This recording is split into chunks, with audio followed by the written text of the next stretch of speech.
ஆன்மீக நண்பர்கள் அனைவருக்கும் அன்பான வணக்கம். நம்ம சேனலில் பல பதிவுகள் நம்ம பார்த்துட்ருக்குறோம்.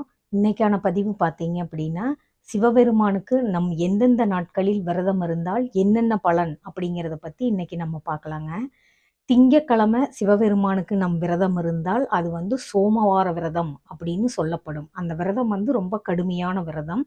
அந்த விரதம் இருக்கிறதுக்கு அதிகாலையிலேயே எந்திரிச்சு குளிச்சுட்டு சிவபெருமான் கோயிலுக்கு போய் 2 நெய் விளக்கு ஏற்றி வச்சு சிவபெருமானை வழிபட்டு விட்டு நீங்கள் சொல்ல வேண்டிய மந்திரம் பார்த்தீங்க அப்படின்னா, திருநாவுக்கரசரை கல்லில் கட்டி கடலில் இறக்குனப்போ திருநாவுக்கரசர் சொன்ன பதிகம் இந்த பதிகம். சொற்றுணை வேதியன் சோதிவானவன் பொற்றுணை திருந்தடி பொருந்த கைதொல கற்றுணை ஊட்டியோர் கடலிலே பாய்ச்சினும் நற்றுணை ஆவதும் நமச்சிவாயமே அப்படின்னு சொன்னப்போ அந்த கல் மேலே மிதந்து நின்றுதுங்களா. அது அந்த மாதிரி ஒரு அருமையான பதிகம் இந்த பதிகம். நீங்கள் சிவபெருமானை வழிபடும் போது இந்த பதிகத்தை சொல்லி நீங்கள் வழிபட்டீங்க அப்படின்னா வாழ்க்கையில் எந்த ஒரு அதெல்லாம் பாதாளத்தில் நம்ம இருந்தாலும் சிவபெருமான் நம்மளை கைதூக்கி மேலே கொண்டுக்கிட்டு கண்டிப்பாக விட்டுருவார். அடுத்தது பார்த்தீங்க அப்படின்னா பிரதோஷத்தன்று நம்ம விரதம் இருக்கலாம். இந்த பிரதோஷ விரதமும் இதே மாதிரியே தான் நம்ம கடைபிடிக்க வேண்டும். இந்த பிரதோஷத்தன்று நீங்கள் பதிகம் பாடினால் சிவபெருமானுக்கு அவ்வளவு அருமையாக பிடிக்கும்.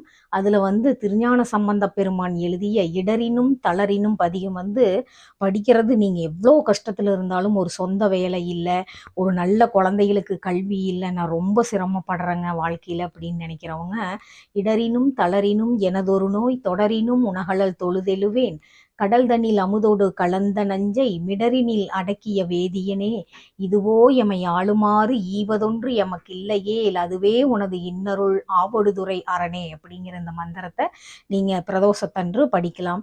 அடுத்தது மகா சிவராத்திரி அன்றும் சிவபெருமானுக்கு விரதம் இருக்கலாம். அப்பவும் இந்த மந்திரத்தையே நம்ம அதுக்கும் சொல்லிக்கலாம். மற்றபடி நீங்கள் சிவபெருமானுக்கு இப்படி தான் நம்ம விரதம் இருந்து வழிபாடு செய்யும் போது வாழ்க்கையில் மேலும் சிவபெருமான் நம்மளை உயர்த்துவார். மீண்டும் சந்திப்போம். நன்றி, வணக்கம்.